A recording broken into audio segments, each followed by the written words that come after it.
الحمدللہ نحمدہ ونصلی علی رسولہ الکریم۔ آج ہم نے 8واں پارہ پڑھا ہے۔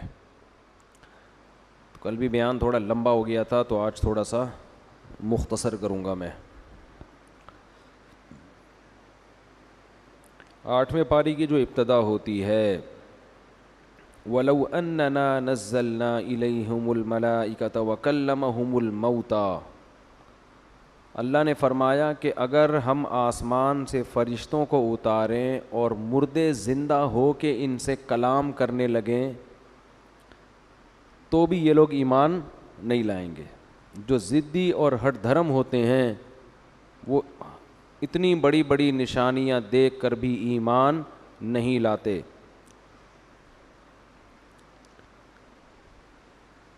اللہ نے اس پارے میں اپنی نشانیاں بھی بہت زیادہ بیان کی۔ انشأ جنات معروشات والنخل والزرع مختلفا اکلہ والزیتون والرمان متشابہا وغیر متشابہ، کہ وہ اللہ ہی ہے، یہ خود سے نہیں ہو رہا۔ جب آتا ہے نا وہو الذی، ہوا کا معنی ہوتا ہے وہ، الذی وہ ایسا ہے، وَهُوَ الَّذِي أَنشَأَ وہ اللہ ہی تو ہے جس نے تمہارے لیے مختلف طرح کے باغات پیدا کیے، وَالنَّخْلَ وَالزَّرْعَ کھجور پیدا کیے، کھجور کے باغات، کھیتیاں پیدا کیں جن کے ذائقے مختلف ہیں، اور وَالزَّيْتُونَ وَالرُّمَّانَ زیتون پیدا کیا اس نے۔ اب دیکھو مٹی، گوبر، کھاد، پانی کے ملاپ سے تیل کتنا بہترین پیدا ہو رہا ہے اس کی ٹہنیوں کے اندر اور پھل کے اندر۔ حالانکہ زمین سے تیل نکالنے کے لیے کتنے 100 کلومیٹر نیچے جانا پڑتا ہے، پھر جا کے تیل نکلتا ہے، لیکن اللہ اپنی قدرت سے درخت کے اندر تیل پیدا کر دیتے ہیں، اور کتنا بہترین تیل صحت کے لیے۔ والرمان فرمایا انار پیدا کیا۔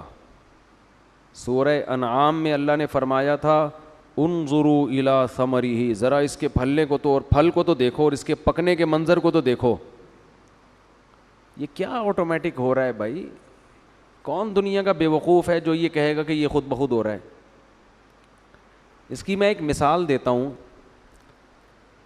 کہ دیکھو رمضان تھا، یہ مائک کی آواز تھوڑی کنٹرول کریں، گونج رہی ہے بہت زیادہ، اس کو کم کریں تھوڑا سا۔ رمضان کا مہینہ تھا، آپ کہیں سفر پہ جا رہے ہو اور راستے میں افطار کا ٹائم ہو گیا، مجبوری میں آپ نے سائیڈ پہ گاڑی روکی۔ اب اس وقت آپ کی سب سے بڑی ضرورت کیا ہے؟ بولو، پکوڑے۔ اس وقت آپ کی سب سے بڑی ضرورت کیا ہے؟ میری تو ضرورت پکوڑے ہیں، آپ کا مجھے پتہ نہیں۔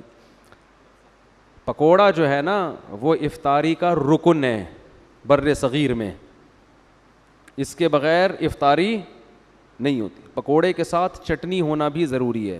میری اپنا افطاری کا معمول یہ ہے، کچھ بھی نہ ہو مجھے پکوڑوں کی پلیٹ بھر کے کھلا دو، میں کھا لوں گا، لیکن اگر پکوڑا نہیں ہے تو میں پھر اس افطاری کو افطاری نہیں مانتا۔ اب آپ لوگ کا مجھے نہیں پتا، لیکن اکثر ایسا ہی ہوتا ہے۔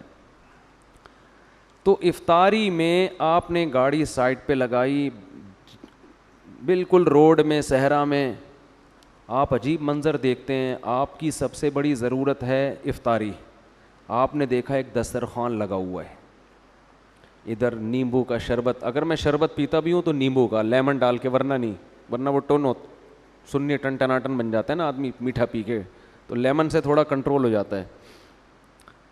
تو آپ کی سب سے میں اپنی مثال دیتا ہوں نا بار بار، جب مجھے اپنی چیزیں ہی پیش کرنی ہیں تو پھر آپ کو روڈ پہ لے کر کیوں آؤں میں؟ پھر میں ہی روڈ پہ آ جاؤں۔ تو میں نے گاڑی روڈ پہ لگائی، مجھے لگ رہی ہے سنی ٹن ٹناٹن والی بھوک، ٹھیک ہے، مجھے سنی ٹن ٹناٹن والی کیا ہوتا ہے نا، میں ہوں سنی ٹن ٹناٹن، تو مجھے ٹن ٹناٹن قسم کی بھوک لگ رہی ہے جو سب کو لگتی ہے افطاری میں، اور مجھے چاہیے لیمن کا شربت، اور مجھے چاہیے پودینے کی چٹنی اور پکوڑے، یہ لوازمات. اس کے علاوہ کھجور تو وہ تو بہت زبردست چیز ہے. تو میں نے دیکھا کہ دسترخوان بچھا ہوا ہے اور پکوڑوں کی پوری پلیٹ رکھی ہوئی ہے اور لہسن کی چٹنی پودینے والی. اور تو میں اس لیے بتاتا ہوں کہ ایک ہی تیر سے دو شکار. کبھی کوئی افطاری کی دعوت کرے نا تو وہ اس میں یہ بھی گریوی میں بہت سے میں مسالے والی بریانی والا جب سے بیان کیا ہے, جب بھی کوئی بریانی کھلاتا ہے مسالے والی, مزہ آ گیا. ہوٹل میں جاؤ تو مسالہ ڈال کے لاتا ہے, ورنہ پہلے نا وہ سفید سفید چاول لے کر آتے تھے. مفتی صاحب ہیں, لوگ سمجھتے ہیں جو ان کے خیال میں جو نیک ہوتا ہے نا وہ پرہیزی کھانے کھاتا ہے. یہ لوگوں کا ایک تصور ہے کہ مفتی صاحب ہیں یہ تو ابلے ہوئے چاول کھائیں گے. بھائی اس کا فضول بات بھائی. تو آپ نے کیا کیا, میں نے دیکھا کہ دسترخوان بچھا ہوا ہے, پکوڑوں کی پوری پلیٹ, بہترین کھجوروں کی پلیٹ اور شربت, اور اللہ بھلا کرے اور کیا ہونا چاہیے بھائی افطاری میں, سموسے اور نہیں جام شیرینی, اور جو ہے تھوڑا بہت کوئی سالن روٹی بھی رکھا ہوا ہے. ارے میں تو خوشی سے پاگل نہیں ہو جاؤں گا. میں حیران یار, یہ کسی بندے نے میرے لیے دسترخوان لگایا اور اس کو یہ بھی پتہ ہے کہ بالکل اسی حساب سے دسترخوان بچھاؤ جس حساب سے مفتی صاحب کی افطاری ہوتی ہے. ایک ایک چیز اسی حساب سے رکھی ہوئی ہے. اس کو پتہ کیسے چل گیا یار؟ لگتا ہے اس نے یوٹیوب پہ میرا بیان سنا ہے. اب میں اس غور و فکر میں یار جس بندے نے رکھا ہے میں اس کو تلاش کر کے شکریہ ادا کرتا ہوں.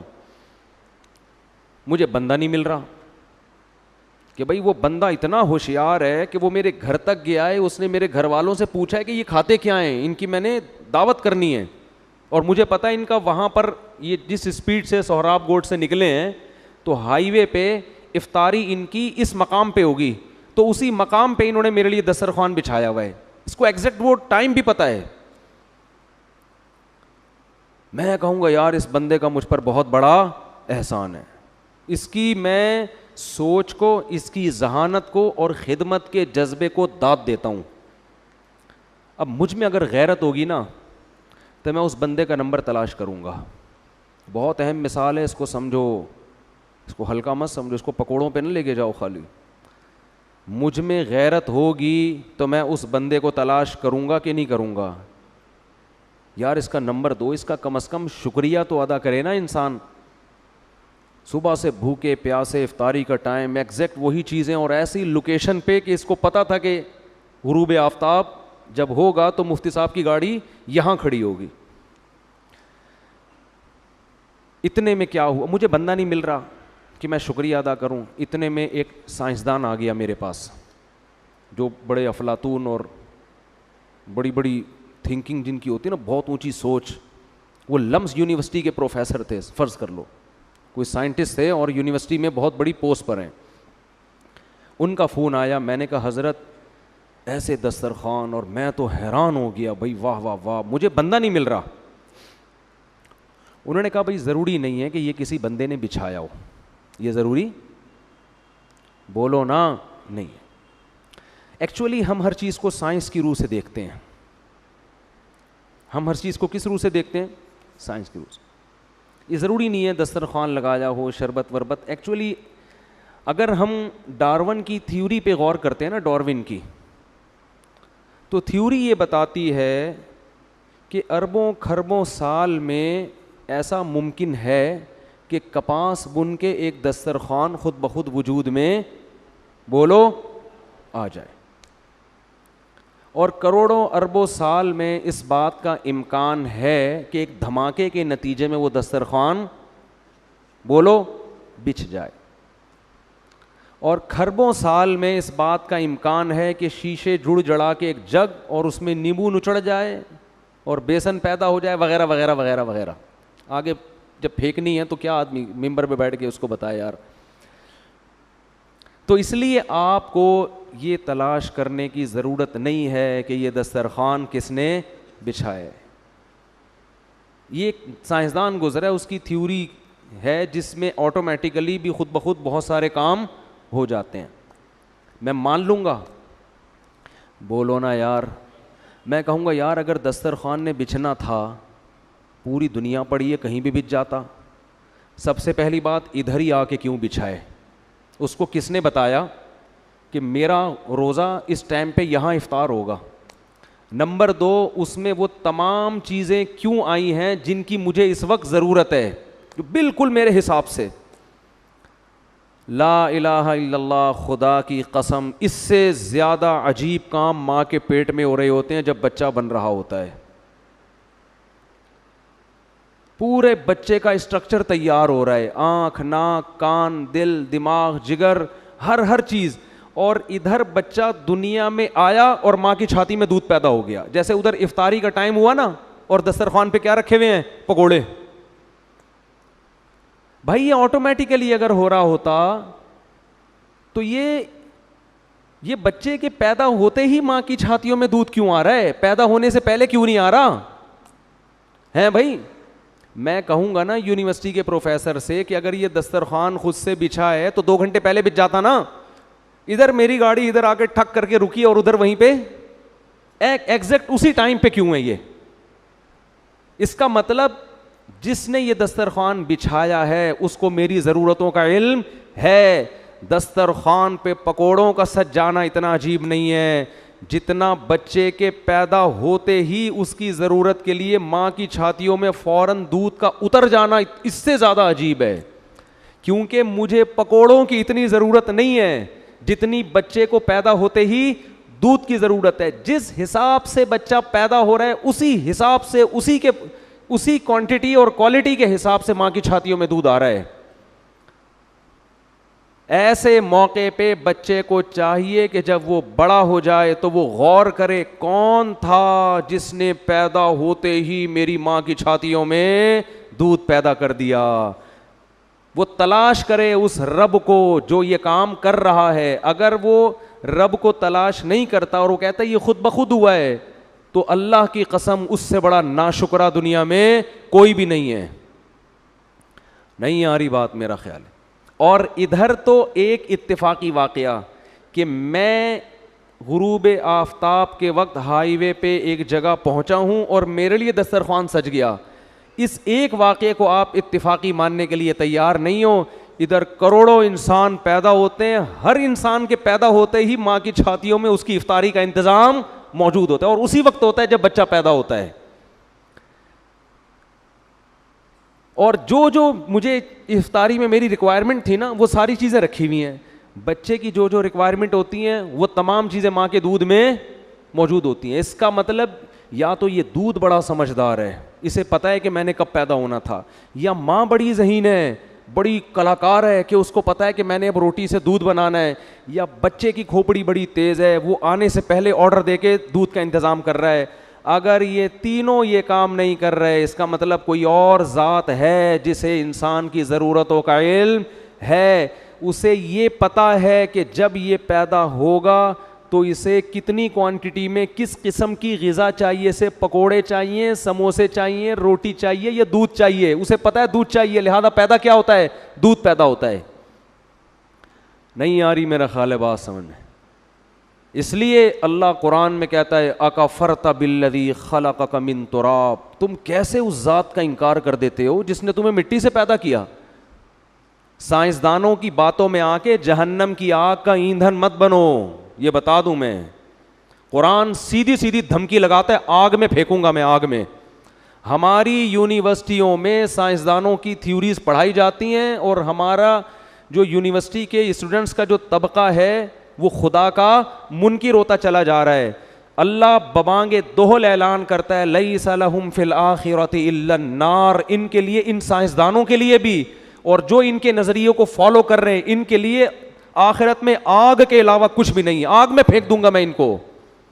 اور قرآن یہ بھی دھمکی دیتا ہے وذالک علی اللہ یسیر, اس آگ میں پھینکنے کو یہ مت سمجھو کہ اللہ کے لیے مشکل ہے, یہ کام اللہ کے لیے کوئی مشکل نہیں ہے, وہ تم پہ ترس نہیں کھائے گا. ہمیں مشکل لگتا ہے کہ ہم کسی کو آگ میں ڈال لیں, ہمارا دل نرم ہو جاتا ہے. اللہ کہتے ہیں میرا ان لوگوں پر جنہوں نے میرے وجود کا انکار کیا یا میرے ساتھ دوسروں کو شریک کیا, مجھے ان پہ ترس نہیں آئے گا, یہ میرے لیے آسان ہے بہت, میں پھینک دوں گا آگ میں تمہیں.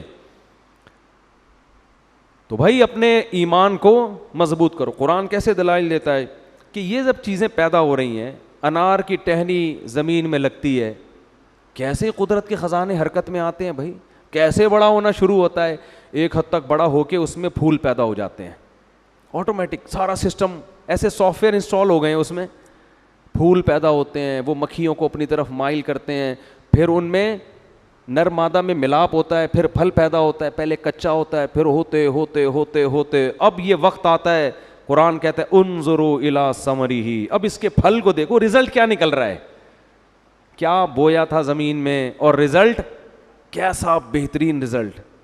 یہ تو خوبصورت پیکنگ میں بنا کے تمہارے لیے انار پیش کیا جا رہا ہے, یہ خود بخود نہیں ہوتا. پیکنگ میں جو چیزیں پیش کی جاتی ہیں وہ کمپنی نے پیک کی ہوتی ہیں, خود بخود پیکنگ نہیں ہوتی. ارے آپ کہیں جا رہے ہو اور کوئی چیز اوپر سے گر گئی آپ کے اوپر, کوئی آم گرا ٹھڑک کر کے آپ کے سر کے اوپر, یہ آٹومیٹک ہے, ٹھیک ہے نا. لیکن جب کوئی آپ کو آم کی پیٹی کا گفٹ دیتا ہے تو خوبصورت پیکنگ میں, اللہ ان پھلوں کو جو پیدا کرتا ہے, ان پھلوں کو ایک خوبصورت پیکنگ دی ہے اس نے. انار کی کیسی بہترین پیکنگ ہے, اس کے اندر قرآن کہتا ہے حبم متراکبا, جتنے بھی دانے والی چیزیں ہیں نا, اللہ کہتا ہے ان کے دانے بے ڈھنگے نہیں ہوتے, متراکبا, راکب کہتے ہیں سوار, متراکب ترتیب کے ساتھ ایک دوسرے پہ یہ دانے سوار ہوتے ہیں. بھٹے کو دیکھ لو نا, مکئی ہے بھائی, ایسا نہیں ہوتا کہ پودا ہوگا ایک دانہ ادھر ایک دانہ ادھر ایک دانہ ادھر ایک دانہ ادھر, بس ویسے ہی خود ہی جمع کرتے رہو بیٹھ کے, ترتیب سے اس کے اندر دانے جڑے ہوئے ہوتے ہیں. سیب کے درختوں کو دیکھ لیں, کیسے خوبصورت گچھے لٹک رہے ہوتے ہیں سیب کے, کیسے خوبصورت. انگور کو دیکھیں, کھجور کو دیکھیں, تو اللہ فرماتے ہیں ان فی ذالکم لآیات لقوم یؤمنون, جو چاہتا ہے نا خدا پہ ایمان لائے اور دلائل سے چاہتا ہے تو اس کے لیے یہ دلائل کافی ہے. جو نہیں چاہتا وہ ڈاروین کے ساتھ جہنم کی آگ میں جلے گا. جس کو خدا نے پیدا کیا وہ خود اپنے بنانے والے کا منکر ہے. اکفرت بالذی خلقک, اللہ کہتے ہیں جس نے تجھے بنایا تو اس کا انکار کر رہا ہے. دیکھو کسی اور چیز کو بنایا ہوتا, آپ کہتے ہیں بھائی پتہ نہیں یہ بائک کس نے بنائی ہے, یہ فلاں چیز کس نے بنائی ہے. دوسرے کے بارے میں فیصلہ کرنا مشکل, اپنے بارے میں تو آسان ہے نا کہ بھائی مجھے تو کسی نے نہیں بنایا اور خود سے بھی نہیں بن سکتا, اس کا مطلب مجھے بنانے والا کون ہے, اللہ ہے. وہ خدا ہے جو اپنا تعارف قرآن مجید میں کرا رہا ہے. اور ایک بات یہ ذہن میں آتی ہے, شیطان وسوسے ڈالتا ہے کہ ہو سکتا ہے وہ والا خدا نہ ہو جو مسلمانوں کا اللہ ہے, ہو سکتا ہے وہ کوئی اور خدا ہو. یعنی کسی نے بنایا تو ہے مگر ضروری نہیں کہ یہ والا ہو جو قرآن میں اپنی صفات بیان کر رہے ہیں کہ میں نے کیا. اس کا جواب یہ ہے کہ جس خدا نے بنایا ہے نا, اس نے بنا کے اگر کوئی لنک ہی بندوں سے نہیں رکھا تو سوال پیدا ہوتا ہے پھر بنایا کیوں اس نے, وہ کیوں کر رہا ہے یہ سارے کام. ہم تو اسی خدا پہ ایمان لائیں گے جو خدا ہمیں اپنا انٹروڈکشن کراتا ہے, بتاتا ہے کہ میں نے کیا ہے. اگر یہ والا خدا معاذ اللہ جھوٹا ہوتا تو پھر سچی مچی کا خدا آ کے بیان کیوں نہیں دیتا کہ یہ غلط بول رہا ہے, ٹھیک ہے نا. ہم تو اسی خدا پہ ایمان لائیں گے جو کلام کرتا ہے, جو اپنے بندوں سے رابطہ کرتا ہے. جو گونگا بہرا خدا ہے ہم اس پر ایمان نہیں رکھتے, جو بنا کے بھول گیا ہے. اس کا مطلب کوئی نہیں ہے سوائے اس اللہ کے جس نے آسمان سے کلام کو نازل کیا, جو اپنے بندوں کو اپنا تعارف کرواتا ہے. تو اللہ نے سورہ انعام میں اپنا تعارف کروایا, بہت نعمتیں اپنی بیان کی. اور اس کے بعد سورہ اعراف ہے. سورہ اعراف میں اللہ نے سب سے پہلے انسان کی پیدائش کا واقعہ بیان کیا ہے کہ تم پیدا کیسے ہوئے. اس کو بھی آج کل جو یونیورسٹیوں میں پڑھے لکھے لوگ ہیں نا, یہ آدم علیہ السلام کی مٹی سے پیدائش, پھر اللہ نے حکم دیا فرشتوں کو کہ سجدہ کرو, ان تمام چیزوں کا انکار کرتے ہیں. کہتے ہیں یہ سائنس سے ثابت نہیں ہے. یہ دنیا کی سب سے بڑی بے وقوفی ہے کہ جو چیز سائنس کی فیلڈ نہیں ہے وہ بھی کس کے پہ ڈالی جائے, سائنس سے. ایک ایسے ہی آج مجھ سے کوئی پوچھ رہا تھا, مفتی صاحب یہ کرونا کی ویکسین کے بارے میں اسلام کیا کہتا ہے. میں نے کہا یہ ایسا ہی ہو گیا جیسے آپ سے کوئی پوچھے بخار میں پیناڈول کھانی چاہیے یا نہیں کھانی چاہیے, اسلام اس بارے میں کیا کہتا ہے. او بھائی یہ اسلام کی فیلڈ بولو, ہاں یہ ہوگی کہ حرام اجزاء ہیں تو حرام ہے، حلال اجزاء ہیں تو پھر کھانی چاہیے کہ نہیں، یہ اسلام نہیں کہے گا، یہ کون کہے گا؟ یہ ڈاکٹر صاحب کہیں گے. اسلام بھی یہی کہتے ہیں کہ ڈاکٹر سے پوچھو. تو ویکسین یہ مفتیوں کی فیلڈ نہیں ہے. ہاں ویکسین میں کوئی حرام عنصر شامل ہو تو مفتیوں کی فیلڈ ہے، لیکن حرام عنصر اگر نہیں ہے تو پھر کورونا کی ویکسین لگانی چاہیے یا نہیں لگانی چاہیے یہ مفتیوں کی فیلڈ نہیں ہے، یہ کس کی فیلڈ ہے؟ ڈاکٹروں کی. اور اس میں جو اجزاء ہیں وہ حلال ہیں یا حرام، یہ ڈاکٹروں کی فیلڈ نہیں ہے، یہ کس کی فیلڈ ہے؟ ڈاکٹر تو یہ بتائیں گے یہ اجزاء ہیں. اب ان اجزاء پہ حلال کا فتویٰ لگانا ہے یا حرام کا، یہ کس کی فیلڈ ہے؟ مفتیوں کی. تو ہر چیز سائنس کی فیلڈ نہیں ہوتی. یہ فلاں سن میں یہ واقعہ ہوا تھا یا نہیں ہوا تھا، یہ سائنس کی فیلڈ نہیں ہے، یہ تاریخ دانوں کی فیلڈ ہے. کربلا میں حضرت حسین کا قتل ہوا تھا کہ نہیں ہوا تھا، یہ نیوٹن اور ڈارون تھوڑی بتائے گا آپ کو، یہ تو مورخین بتائیں گے نا. بہت مشکل ہے. کیا ہو گیا یار، تو ایسے بیٹھے ہوئے ہیں جیسے ابھی بھی روزہ رکھا ہوا ہو رات کے ٹائم پہ. یہ تو مورخین تاریخ دان بتائیں گے. اب جب آدم علیہ السلام پیدا ہو رہے تھے تو کوئی تاریخ دان موجود تھا ہیں کہ کیسے پیدا ہوئے، پھر کیا کیا واقعات ہوئے؟ ظاہر ہے نہیں تھا. تو اس لیے یہ ڈائریکٹ کون بتاتا ہے؟ اللہ بتاتا ہے، کیونکہ وہ تو پہلے شخص ہے نا دنیا میں، تو اللہ بتاتا ہے. تو اس لیے اس میں یہ کہنا کہ سائنس میں تو کہیں نہیں لکھا ہوا، تو یہ پاگلوں اور بیوقوفوں والی باتیں ہیں. تو اللہ نے آدم علیہ السلام کا واقعہ بیان کیا کہ وَإِذْ قُلْنَا لِلْمَلَائِكَةِ وَلَقَدْ خَلَقْنَاكُمْ، ہم نے تمہیں پیدا کیا. اور کیسے؟ مٹی سے، آدم کو. پھر ہم نے فرشتوں کو حکم دیا کہ آدم کو سجدہ کرو.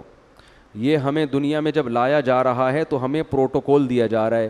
اور جو آدم کو نہیں مانتے، جو کہتے ہیں بندر سے انسان بنائے، انہوں نے انسان کو پروٹوکول بولو نہیں دیا. انہوں نے تو انسان کی ایک اتفاقی حادثے کا نتیجہ ہے وہ تو پھر انسان کی قابل عزت تھوڑی ہوا. ہمیں بتایا جا رہا ہے کہ انسان جب دنیا میں آیا بڑے اہتمام کے ساتھ آیا تھا، وہ ایسے ہی نہیں آ گیا. ساری مخلوق نے اس کو، آدم کو سجدہ کیا. شیطان اڑ گیا. اللہ نے کہا کہ تو نے سجدہ کیوں نہیں کیا؟ قال انا خیر منہ، میں اس سے بہتر ہوں. خلقتنی من نار، تو نے مجھے آگ سے بنایا اور اسے مٹی سے بنایا. آگ مٹی کو سجدہ نہیں کر سکتی. قرآن کہتا ہے ہم نے کہا فاہبط منہا، دفع ہو جا یہاں سے، نکل جا یہاں سے، تجھے اس کی اجازت نہیں ہے کہ میرے حکم کے سامنے تو تکبر کر. انک من الصاغرین، آج سے تو میری نظر سے گر گیا ہے. بجائے توبہ کرنے کے شیطان نے کہا انظرنی الی یوم یبعثون، اے اللہ مجھے قیامت تک کے لیے زندگی دے دے. اللہ نے فرمایا انک من المنظرین، میں تجھے قیامت سے پہلے موت نہیں دوں گا، کر لے جو کرنا ہے. قال فبما اغویتنی، اے اللہ اس آدم کی وجہ سے تو نے مجھے گمراہ کیا ہے. لأقعدن لهم صراطک المستقیم، جب بھی یہ آدم سیدھے راستے پہ چلے گا میں اس راستے کے سامنے آ کر بیٹھ جاؤں گا، نہیں چلنے دوں گا. یہ جیلسی، حسد، اس کی وجہ سے ہوا، اس کی وجہ سے حسد میں آ گیا. ثم لآتینہم من بین ایدیہم، اے اللہ یعنی چیلنج کر رہے اللہ کو، میں اس کے سامنے سے بھی آؤں گا، اس کے پیچھے سے بھی آؤں گا، دائیں سے بھی آؤں گا، وعن شمائلہم، بائیں سے بھی آؤں گا. ولا تجد اکثرہم شاکرین، اے اللہ ان میں سے اکثر کو تو دیکھے گا کہ وہ تیرے شکر گزار نہیں بنیں گے. 100% کا تو میں چیلنج نہیں کرتا، لیکن اکثریت کو جہنم میں پہنچا کے چھوڑوں گا. کیسے چیلنج کر رہا ہے؟ یہ نہیں کہہ رہا کہ میں سب کو گمراہ کرنے کی کوشش کروں گا، نہ رزلٹ بتا رہا ہے. یہ ایسے ہے جیسے کوئی آپ کو کہہ کر گئے کہ یار فلاں دہشت گرد ہے، اس سے لڑنا ہے. ایک طریقہ دھمکی کا یہ ہوتا ہے کہ میں اب تو نہیں چھوڑوں گا اس کو. ایک طریقہ ہوتا ہے کہ آپ دیکھ لینا کل صبح اخبار میں اس کی رپورٹ آ جائے گی، یعنی خبر بتا رہے ہوتے ہیں نا کہ بس یہ سمجھو کہ یہ کام ہے بھائی ہو گیا، بس سمجھو کہ یہ بس آپ نے مجھے کہہ دیا نا کل صبح اخبار میں آ جائے گا وہ. یہ طریقہ ہوتا ہے بڑی دھمکی کا. تو شیطان یہ نہیں کہہ رہا کہ میں سب کو گمراہ کروں گا، شیطان کہہ رہا ہے اللہ میں خبر پیش کر رہا ہوں لا تجد اکثرہم شاکرین، اکثر لوگوں کو تو دیکھے گا کہ وہ شکر گزار نہیں ہے. اور قرآن کہتا ہے وَلَقَدْ صَدَّقَ عَلَيْهِمْ إِبْلِيسُ ظَنَّهُ، شیطان نے جو دعویٰ کیا تھا نا اس دعوے میں شیطان نے اپنے آپ کو سچا پایا. اکثریت کو شیطان جہنم کا ایندھن بنا چکا ہے. جب شیطان نے یہ کام کیا اللہ نے کہا اخرج منہا مذءوما مدحورا, نکل جا یہاں سے ذلیل ہو کر اور دھتکارا ہوا ہو کر, یعنی بجائے توبہ کرنے کے اور چیلنج پہ چیلنج کر رہا ہے.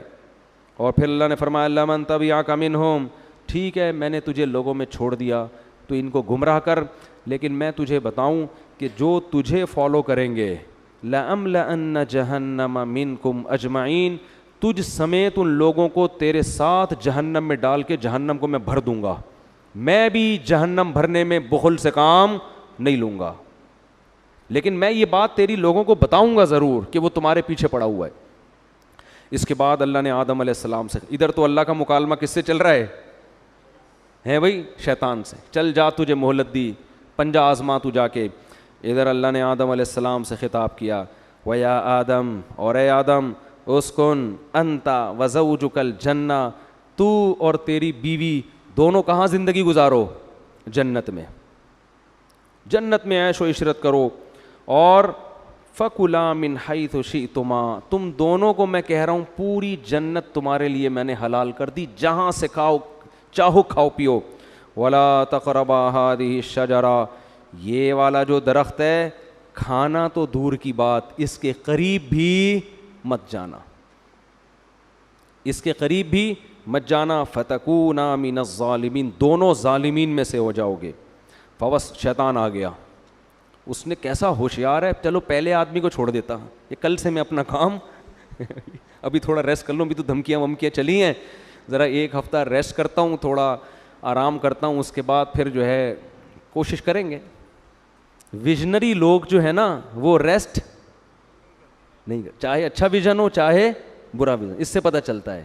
اور شیطان اس میں کامیاب بھی ہوا. قرآن کہہ رہے اکثریت کہاں جائے گی, جہنم میں.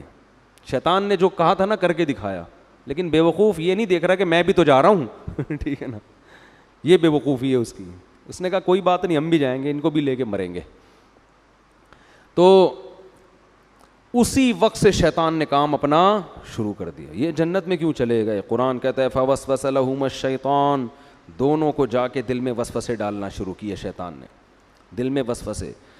لیبدیہما وقال ما نہاکما ربکما عن ہذہ الشجرہ, ان کے دل میں جا کے خیالات ڈالے کہ دیکھو پوری جنت میں ہر چیز کھانے کی اللہ نے اجازت دے دی ہے, یہی والے پہ پابندی لگائی ہے, اس کا مطلب اس میں کچھ ایسی خاص چیز ہے جو دوسروں میں نہیں ہے. یہ انسان کی نیچر ہے کہ جس چیز سے روکا جائے نا,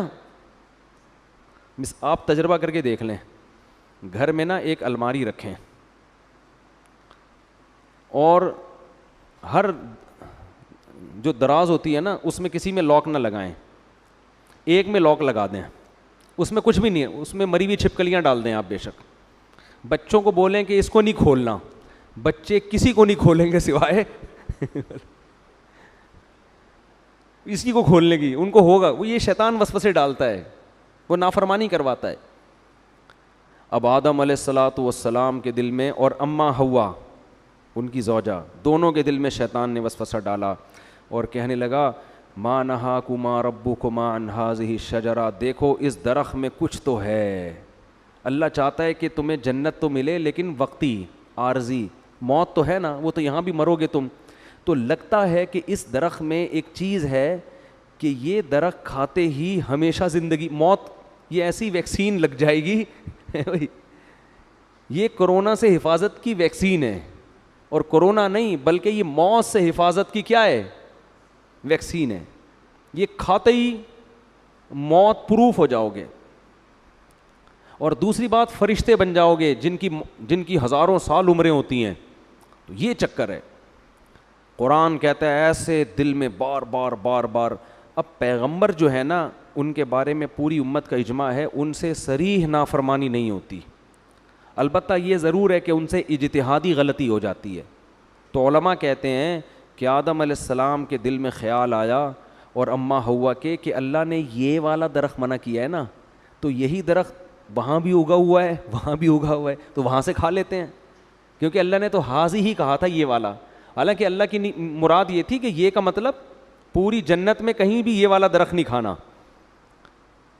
تو آدم علیہ السلام نے تعویل کر لی, اماں حوا نے بھی, یہ والا کا ہے وہ والا تھوڑی کا ہے, اور شیطان وسوسے ڈال رہا ہے کہ کھا لو بھائی کھا لو بھائی. جا کے قرآن کہتا ہے فلما ذاق الشجرہ, کھانا تو دور کی بات, ابھی زبان پہ پھل کو رکھا اور چکھا ہی تھا, فوراً اللہ کی طرف سے پہلا عذاب کیا آیا, وطفقا بدت لہما سوآتہما, اللہ نے دونوں سے جنت کا لباس چھین لیا, دونوں برہنہ ہو گئے. وطفقا یخصفان علیہما من ورق الجنہ, اور شرم کی وجہ سے جلدی جلدی جنت کے درختوں کے پتوں کو اپنے اوپر ڈالنے لگے. دیکھو دونوں میاں بیوی تھے اور میاں بیوی کا آپس میں کوئی پردہ نہیں ہوتا, اس کے باوجود اس سے پتہ چلتا ہے کہ حیا کا تقاضا ہے کہ نارملی عام حالات میں میاں بیوی لباس کے اندر رہیں, ایک دوسرے کے سامنے اپنے سطر کو ظاہر مت کریں. اس سے آپ اندازہ لگاؤ کہ جو ہماری لبرل خواتین جو کسی کی بیوی بھی نہیں ہیں, غیر محرم مرد کے سامنے نارمل حالات میں نیم برہنہ لباس پہن کے گھومتی ہیں, قرآن کی نظر میں وہ کس قدر بے حیا ہیں. یعنی بیوی کو بھی کہا جا رہا ہے کہ نارمل حالات میں جب میاں بیوی کا کوئی ریلیشن نہ ہو اس وقت تو نارمل پراپر ڈریس میں ہونا چاہیے, حالانکہ میاں بیوی کا کوئی پردہ نہیں ہے, لیکن یہ حیا کا تقاضا ہے. اور وہ عورت جو کسی ایسے مرد کے سامنے اپنے جسم کو ظاہر کرتی ہے جو اس کا شوہر بھی نہیں ہے اور نارملی اس ڈریس میں گھومتی ہے, اسکرٹ پہن کے گھوم رہی ہیں, سلیو لیس کپڑے پہن کے گھوم رہی ہیں, اس کا مطلب یہ لوگ آدم علیہ السلام اور اماں حوا کی نیچر پر نہیں ہے, انہوں نے اپنی خاندانی پرمپرا کو چھوڑ دیا ہے. اصل تو ہمارا خاندان آدم اور حوا والا ہے نا, یہ اپنے کلچر کو فالو نہیں کر رہے, یہ آدم اور حوا کی نیچر پہ نہیں ہے, یہ فطرت پہ نہیں ہے یہ لوگ. تو فطرت اس کا تقاضا کرتی ہے کہ میاں بیوی بھی عام حالات میں نارمل حالت میں وہ ایک دوسرے کے سامنے اپنے جسم کو ظاہر کرتے ہوئے شرم محسوس کرتے ہیں. تو اب القرآن کہتا ہے فطفقا یخصفان علی وناداہما ربہما, فوراً رب نے ان دونوں کو پکارا, الم انہکما عن تلکما الشجرہ, کیا میں نے تم دونوں کو منع نہیں کیا تھا یہ درخت مت کھانا, وَأَقُلْ لَكُمَا إِنَّ الشَّيْطَانَ لَكُمَا عَدُوٌّ مُّبِينٌ, کیا میں نے کہا نہیں تھا کہ شیطان تمہارا دشمن ہے. اس سے پتہ چلتا ہے کہ اللہ تعالیٰ یہ واقعہ آدم علیہ السلام کو بھی سنا چکے تھے کہ دیکھ آدم, سب نے سجدہ کیا ہے, شیطان نے نہیں کیا, اور یہ تمہیں اور تمہاری بیوی کو گمراہ کرے گا. اب دیکھو ہوا کیا ہے, شیطان کو اللہ نے کہا تھا نا کہ سجدہ کیوں نہیں کیا, شیطان نے فوراً لاجک پیش کرنا شروع کر دی, میں بہتر اور یہ کیا ہے, یہ مجھ سے کمتر ہے. لیکن آدم علیہ السلام نے یہ کام نہیں کیا. آدم علیہ السلام نے یہ نہیں کہا کہ اللہ میں جنت میں آیا ہوں, تو نے یہ والا کہا تھا, میں نے وہ والا کھایا, یہ والا تھوڑی کھایا. جیسے بچے نہیں فوراً شروع کر دیتے ہیں, فوراً عذر پیش کرنا شروع کر دیتے ہیں, میں نے یہ والا تھوڑی, میں نے تو وہ والا کھایا ہے. اور دوسری بات یہ کہ ایک دفعہ کھا لیا نا, ابھی کھایا کہاں ہے, وہ تو چکھا ہی تھا ٹھیک ہے نا, کھایا کہاں ہے, ابھی تو زبان پہ رکھا تھا, کھانے دیا کہاں تو نے. دوسری بات یہ کہ اللہ جب تو نے پوری جنت میرے لیے حلال کر دی تو ایک درخت پہ پابندی لگانے کا کوئی فلسفہ میری سمجھ میں آتا ہے نہیں. ٹھیک ہے آئندہ میں احتیاط کروں گا, نہیں کھاؤں گا, لیکن یہ مائنڈ میں آنے والی بات ہے نہیں آ رہی بات. آج یہی ہو رہا ہے نا, شریعت عورت کو حکم دے رہی ہے پردہ کرو. خواتین کہتی ہیں ایکچولی پردے کی معاشرے میں ضرورت کیا ہے, مرد کی آنکھوں میں حیا ہونی چاہیے. یہ ان لوگوں کا کام ہے جن کے دلوں میں خدا کا خوف نہیں ہے, جیسے کہ شیطان کے دل میں نہیں تھا. اللہ نے حکم دیا, نبی نے حکم دیا داڑھی بڑھاؤ, رکھ لو بھائی داڑھی, نہیں رکھتے توبہ استغفار کرو, نہیں. ایکچولی وہ تو اس دور کا کلچر تھا, ایکچولی وہ تو یوں تھا, ایکچولی وہ تو یوں. اسلام کو داڑھی میں تھوڑی پورا اسلام رکھا ہوا ہے. اصل تو انسان کا کردار اچھا ہونا چاہیے, اخلاق اچھے ہونے چاہیے, دل نہ دکھاؤ. اور بھائی داڑھی رکھنا فرض ہے. اللہ نے موسیٰ علیہ السلام کو کوہ طور پہ بلا کے حکم دیا تھا کہ یہودیوں سے کہیں داڑیاں رکھیں, داڑھی مت کٹائیں. ہمارے نبی کی بخاری مسلم کی حدیث ہے, یہود و نصارہ کی مخالفت کرو, داڑھی بڑھاؤ. تمام پیغمبروں کی داڑیاں تھیں, تمام پیغمبروں کی. لیکن آپ دیکھ لو ہمارا لبرل طبقہ ایکچولی یوں ہے, اچھے دل میں ہو, داڑھی اندر ہونی چاہیے, اندر نہیں باہر بھی ہونی چاہیے داڑھی اندر کا کوئی فائدہ نہیں ہے, باہر داڑھی پراپر ہونی چاہیے. نہیں رکھی جاتی توبہ استغفار کرو, اللہ سے مانگو, اللہ کے حکم کو تبدیل مت کرو. تو ہر چیز میں ایسا ہی ہو رہا ہے کہ پردے کے معاملے میں آپ دیکھ لو, اور دوسری شادی میں بھی یہی ہو رہا ہے. بات آ گئی ہے تو جلدی سے تھوڑی سی کر کے نکلتا ہوں آگے. بھائی 4 شادیوں کی اللہ نے مرد کو اجازت دی ہے کہ اگر وہ عدل کر سکتا ہے تو کرے.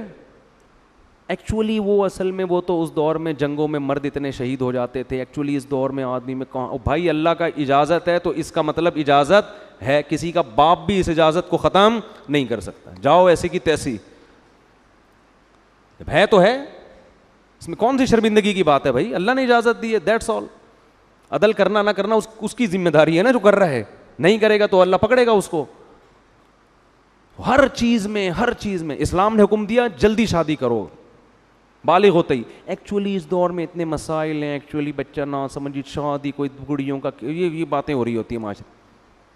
ابھی میرا وہ کلپ آیا ہے, لوگوں نے اس کو بھی ایک مزاحیہ اس میں لے گئے کہ اللہ کرے مفتی طارق مسعود صاحب وزیر اعظم بن جائیں. میں نے کہا نا میں وزیر اعظم بنا تو میں ڈنڈے سے مار مار کے شادیاں کراؤں گا. تو نیچے لوگوں نے کہا اللہ کرے جلدی سے میرے وزیر اعظم بننے کا انتظار مت کرو, ویسے ہی کر لو. سمجھ رہے ہو کہ نہیں سمجھ رہے؟ تو نہیں کرتے کوئی بات نہیں ہے, لیکن مانو تو نا. تو جو بھی اللہ کو, سود حرام ہے, خام خواہ میں اس پہ حلال کا لیبل مت لگاؤ سود پر. انشورنس جوا اور غرر ہے, یہ حرام ہے, چاہے انسانیت کو فائدہ ہی ہو رہا ہو. اللہ نے منع کر دیا بھائی, خمر میسر والمیسر والانصاب والازلام, یہ خرید و فروخت کا تجارت کا جائز طریقہ نہیں ہے. حج آپ کو زندگی میں ایک بار کرنا پڑے گا, حج کے پیسے کسی غریب کو کھلاؤ گے تو حج ادا نہیں ہوگا. قربانی سے ہوگی. لوگ کہتے ہیں قربانی کے پیسے سے کسی لڑکی کو جہیز دے دو, جہیز دینے سے جہیز کا ثواب مل جائے گا. قربانی جب حضرت اللہ نے ابراہیم علیہ السلام کو کہا تھا نا بچے کو ذبح کرو, تو ابراہیم علیہ السلام نے یہ نہیں کہا تھا کہ اللہ اس سے بہتر ہے کہ میں کسی بیوہ کی شادی کرا دوں. بھائی یہ کیسا حکم دے رہے بچے کو ذبح کرو. اے اللہ میں کسی غریب کو جہیز دلا دیتا ہوں, اے اللہ میں ایک ہسپتال کھول لیتا ہوں جس میں غریبوں کا فری علاج ہوگا. اگر ابراہیم علیہ السلام اللہ سے اس قسم کے اعتراضات کرتے نا تو خلیل اللہ نہ بنتے. یہ شیطان کا کام ہوتا ہے کہ میں کیوں کروں, یہ کچھ اور بول دے. اللہ اس وقت شیطان سے کہتے کہ چل تو سجدہ نہیں کرنا, نہیں کر, تو 1 کروڑ رکعت کی نیت باندھ لے. شیطان فوراً باندھ لیتا, فوراً کیا کرتا بولو, باندھ لیتا. اللہ اس سے کہتے ٹھیک ہے تو غریب جنات کو کھانا کھلا. وہ بھی جن تھا نا, تو غریب جنات کو کیا کھلا, کھانا. شیطان دبا کے کھلاتا کیونکہ وہ بڑا عبادت گزار تھا. اس نے کہا سب کچھ کرنے کے لیے تیار ہوں, لیکن یہ حکم میری کھوپڑی میں آتا نہیں ہے. یہ جمعہ 8 دن آدم میرے سامنے پیدا ہوا ہے, میں پرانا عبادت گزار کب سے عبادت کر رہا ہوں, میں اس کو سجدہ کروں.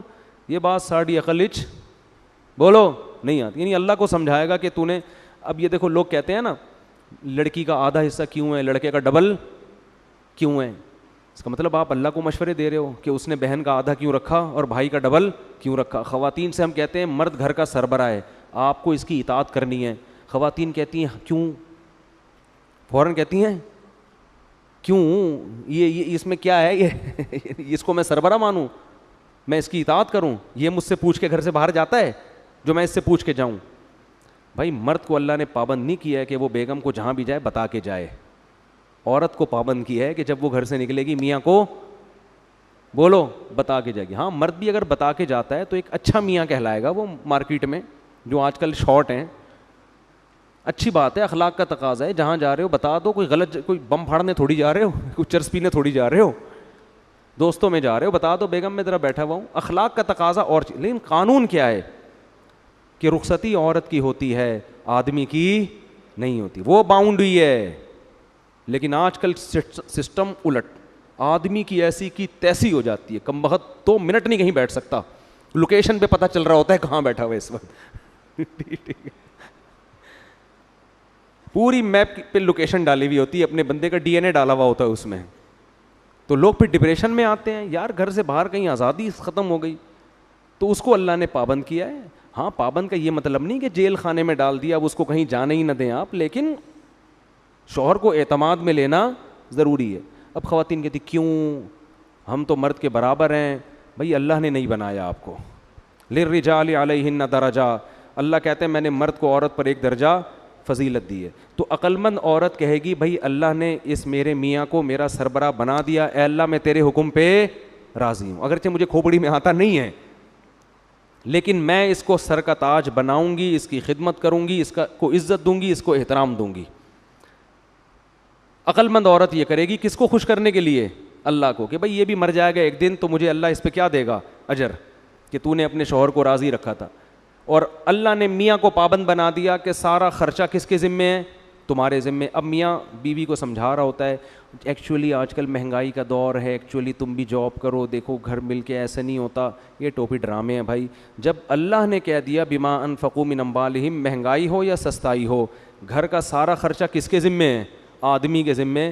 تو اب اللہ کو مشورے دینے کی ضرورت بولو نا یار نہیں ہے. تو ہم سب ہیں شیطان ہی، ٹھیک ہے نا، جس طرح سے اسٹائل ہے نا ہمارا، بدنام شیطان کو کیا ہوا ہے، کام سارے ہمارے بھی وہی ہیں. تو شیطان نے کہا تھا نہیں میری کھوپڑی میں نہیں آ رہا، آدم کو اللہ نے کہا میں نے منع کیا تھا مت کھانا، تو آدم علیہ السلام نے یہ نہیں کہا ایکچولی اللہ مجھے اصل میں کنفیوژن ہو رہی تھی تھوڑی، یہ والا یا وہ والا، تو اصل میں وہ نا نا نا نا نا نا. جیسے ہی اللہ نے کہا میں نے منع کیا تھا، آدم نے کہا ربنا ظلمنا انفسنا، دونوں مل کے دعا مانگنے لگے میاں بیوی، اے ہمارے رب ہم نے اپنی جان پہ ظلم کیا، کوئی عذر نہیں، غلطی ہو گئی. وَإِن لَّمْ تَغْفِرْ لَنَا، اب بھکاری بن کے مانگ رہے ہیں اللہ اب تیرے رحم و کرم پہ ہیں ہم، تو چاہے تو شیطان کی طرح ہمیں بھی دھتکار سکتا ہے ہمیشہ کے لیے، لیکن ہم تباہ ہو جائیں گے، ہم کیا ہو جائیں گے؟ برباد. ہم پہ طرز کھا اور ہمارے اس جرم کو معاف کر دے. اللہ کو یہ کلمات اتنے پسند آئے، قرآن کہتا ہے ثم اجتباہ ربہ فتاب علیہ وہدا. 3 احسان کی اللہ نے آدم پر. ایک اجتباہ، آدم کو کی دوبارہ ویسے ہی سلیکشن ہو گئی جیسے پہلے، جیسے کسی عہدے سے برطرف کر دیا جاتا ہے نا، ایسا جو صاحب کو نکال دیا فوراً وہ عہدہ کیا ہو گیا؟ بحال.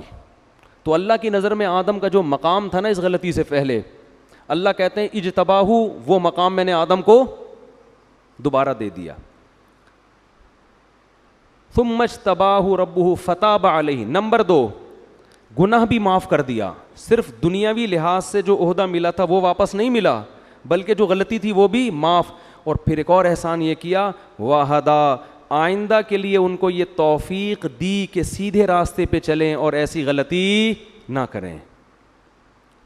یہ تگڑی توبہ کی علامت ہوتی ہے کہ دوبارہ گناہ سے انسان کی حفاظت. ایسا بنا دیا کہ اب غلطی پروف ہو گئے، کیا ہو گئے؟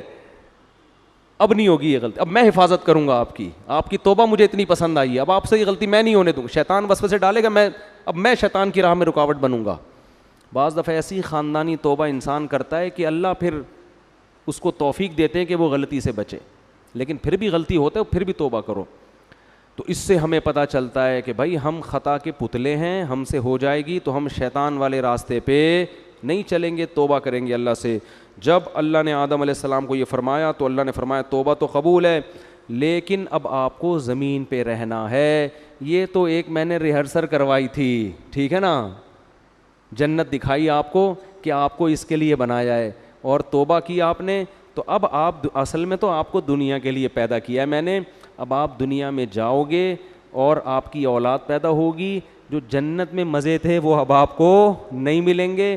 اور آپ جا کے یہ اعلان کر دیں اپنی آنے والی نسلوں میں کہ جو دوبارہ اس جنت میں جانا چاہتا ہے وہ اپنے آپ کو غلطیوں اور گناہوں سے بچا کے. اب یہ فری میں نہیں ملے گی، یہ محنت پہ ملے گی. ابھی تو میں نے آپ کو فری میں دے دی تھی، ٹھیک ہے نا، اب یہ جنت دوبارہ فری میں نہیں ملے گی. جزاء بما کانوا یعملون، جو عمل کرے گا اس کو ملے گی، اور جو عمل نہیں کرے گا وہ اس جنت سے محروم. پھر اللہ نے اس واقعہ سنانے کے بعد فرمایا یا بنی آدم لا یفتننکم الشیطان کما اخرج ابویکم من الجنہ. اے بنی آدم، اے انسانوں، دیکھو شیطان تمہیں اسی طرح ورغلا کے جنت سے محروم نہ کر دے جیسے اس نے تمہارے باپ آدم اور حوا کو نکلوایا جنت سے. سمجھ میں آ رہی ہے بات کہ نہیں آ رہی؟ اللہ ہمیں تنبیہ کر رہے ہیں کہ آدم کو تو جنت میں جاتے ہی پیچھے پڑ گیا تھا، تو تم بھی جب بالغ ہوتے ہو نا اور احکام کے مکلف ہوتے ہو اسی وقت شیطان تمہارے پیچھے پڑ جاتا ہے. اور اللہ نے فرمایا انہ یراکم ہوا وقبیلہ من حیث لا ترونہم, شیطان اور اس کے شتونگڑے یہ تمہیں اس طرح سے دیکھ رہے ہیں کہ تم اس شیطان کو دیکھ نہیں سکتے, یہ تمہیں نظر نہیں آتا. اس میں اللہ نے جواب بھی دے دیا کہ ہو سکتا ہے یونیورسٹی کے کسی پروفیسر کو اعتراض ہو کہ وہ شیطان ہے کہاں, ہمیں تو نظر آ نہیں رہا. تو اللہ نے فرمایا کہ وہ تمہیں نظر نہیں آئے گا لیکن شیطان کو تم نظر آ رہے ہو.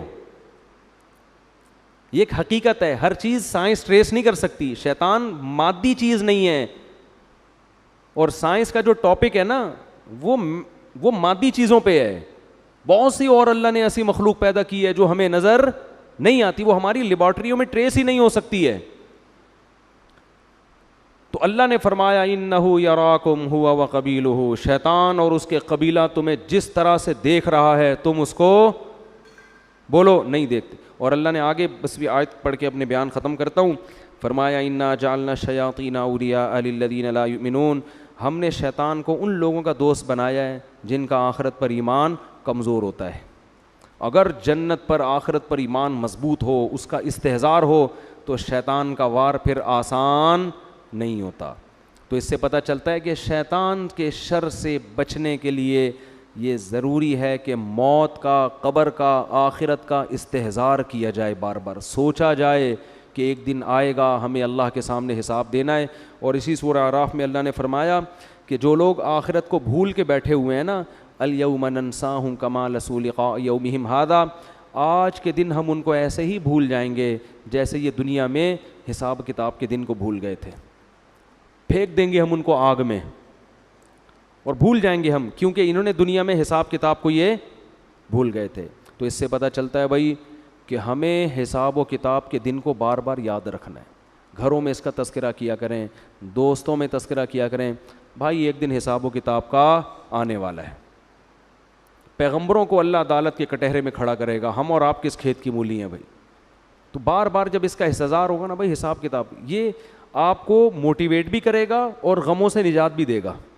کسی نے آپ پہ ظلم کیا, پیسے لے کے بھاگ گیا, اب وہ میرے انگوٹھے جو ہوتے ہیں وہ سبزی والے کے جو انگوٹھے میں لے کے بیٹھا ہوا تھا, مجھے تسلی کس سے ہوئی بھائی ایک دن حساب و کتاب کا آنے والا, مل جائیں گے آخرت میں وہ سبزی والا, بولو ملے گا. میں بولوں گا بیٹا کہاں ہے پیسے نکال, اب پیسے تو نہیں ہوں گے, اپنی نمازیں دے دے مجھے, ٹھیک ہے نا, میرے گناہ اپنے اوپر لاد لے. تو یہ حساب و کتاب, کوئی بھی کسی پہ ظلم کر رہا ہے, اللہ کہتے ہیں لا تحسبن اللہ غافلا عما یعمل الظالمون, ظالمین جو کچھ کر رہے ہیں اللہ کو اس سے غافل مت سمجھو. انما یؤخرہم لیوم تشخص فیہ الابصار, اللہ ایسے دن کے لیے مہلت دے رہا ہے جس میں آنکھیں کھلی کی کھلی رہ جائیں گی. حکومت بھی ظلم کرتی ہے, کیوں؟ حکومت کہتی ہے ہم سے کون پوچھے گا, ہم پہ ہمارے خلاف کون کیس کرے گا. ابھی دیکھو نا وہ جو دھرنے میں مارم پیٹی ہو رہی ہے, ٹھیک ہے دونوں طرف سے غلطی ہو رہی ہے, لیکن اس غلطی کا ذمہ دار کون ہے؟ حکومت. کہ آپ نے ایک ایگریمنٹ کیا, معاہدہ کیا, اور آپ اس معاہدے سے پیچھے ہٹ گئے. تو جو البادی ہے نا, جو پہل کرنے والا ہوتا ہے نا, اصل ذمہ دار کون ہوتا ہے؟ وہ ہوتا ہے. تو آپ نے ایگریمنٹ کیا کیوں تھا اس وقت؟ آپ سوچ کے ایگریمنٹ کرتے نا. لیکن گورنمنٹ جو ایگریمنٹ کرتی ہے اس کو توڑتی ہے, کیونکہ جب سب لوگ حکومتی سطح پہ حکومت کے ساتھ ہوتے ہیں تو حکومت کو پتہ ہے کہ میرے خلاف کیس کرنے والا کوئی بھی نہیں ہے, جو عدالت کیس کی سماعت کرے گی وہ ہم نے اپنے بٹھائے ہوئے ہیں. تو ایگریمنٹ توڑنا طاقتور کے لیے بہت آسان. تو اللہ قرآن میں کیا فرماتے ہیں کہ لا تحسبن اللہ غافلا, فرعون نے کیا کچھ نہیں کیا تھا. تو اللہ فرماتے ہیں دنیا میں کہیں بھی کسی پہ ظلم ہو رہا ہے تو اللہ کو غافل مت سمجھو. پھر اے اللہ تو حساب لیتا کیوں نہیں ہے؟ اللہ فرماتے ہیں یوم تشخص یؤخرہم, ہم نے ایک ٹائم متعین کیا ہوا ہے. حلیم ہے اللہ, بردبار ہے, جلد باز نہیں ہے. فوراً اگر ہو تو پھر تو سارے انسان کے بچے بن جائیں. کیا خیال ہے بھائی؟ پھر آزمائش تھوڑی ہو, ادھر کوئی زنا کرے ادھر چھت گر جائے اس کے اوپر, تو فوراً لوگ زنا چھوڑ دیں. یار ادھر جرم کرو فوراً سزا ملتی ہے, نا نا نا, قرآن کہتا ہے سزا کے لیے ایک دن ہم نے متعین کیا ہوا ہے. اللہ تعالیٰ سے دعا ہے اللہ سمجھنے کی اور عمل کرنے کی توفیق عطا فرمائے. وما علینا الا البلاغ.